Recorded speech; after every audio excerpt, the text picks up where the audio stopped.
And today's challenge is to replace rear strut on a Polaris 570 EFI, which is the same as all the 570s, long wheelbase, 4-seater, 6-seater, and this will actually be the second one I did.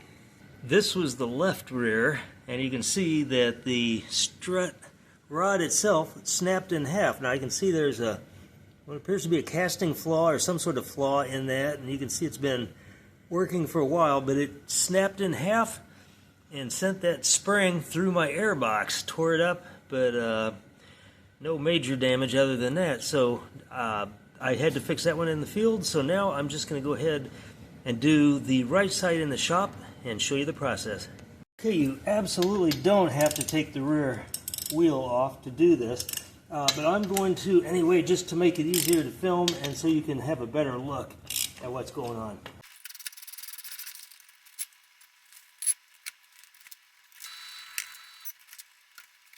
Okay, next I'm just going to pop off this bottom bolt. It's a 15 on both sides here, the nut and the bolt.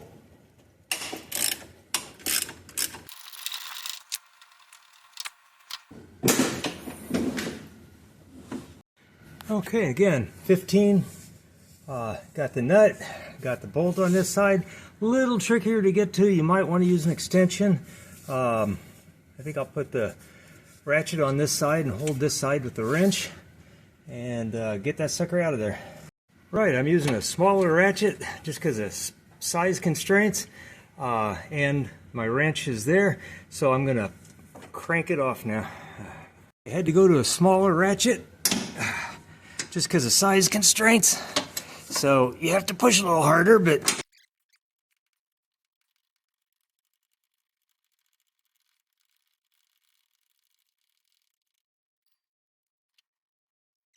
hey, it's kind of borderline shocking, the condition of the bushings on this.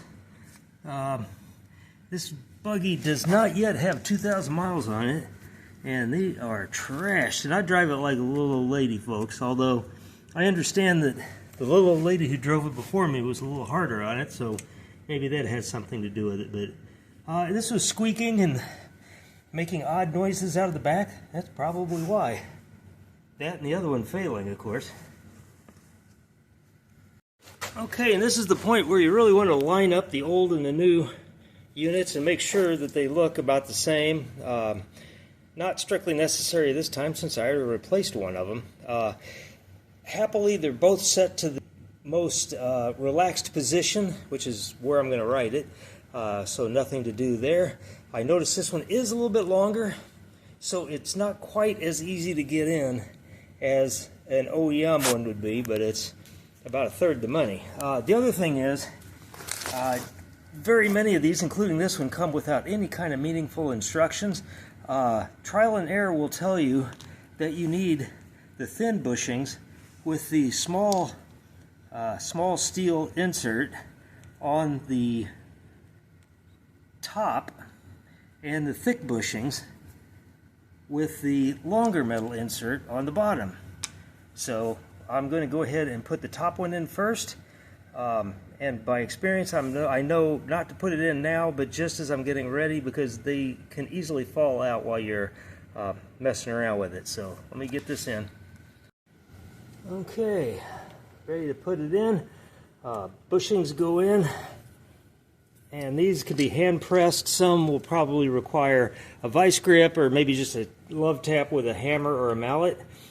Put in the insert.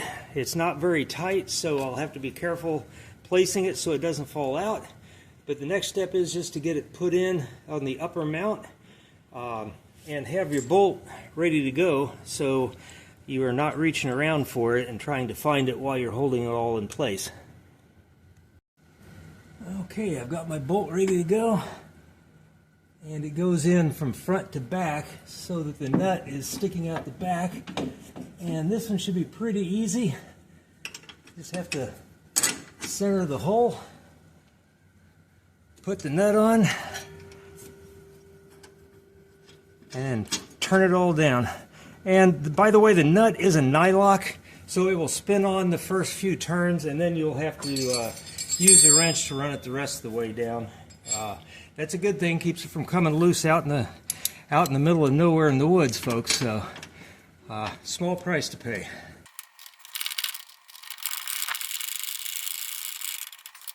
Okay, time to put the bottom one in, and you can rotate it to the position you need it. It really won't be hard.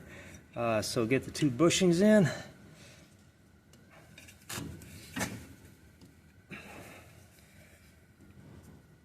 This one's just a little bit tighter.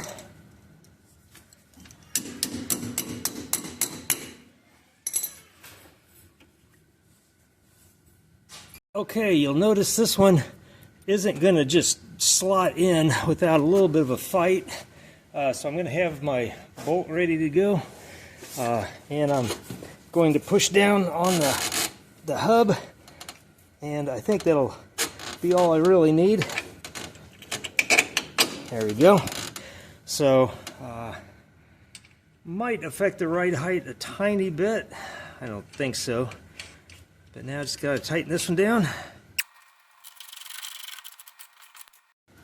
Okay, I actually had to jack up the jack just a little higher because the longer shock pushed the wheel down just a little further. So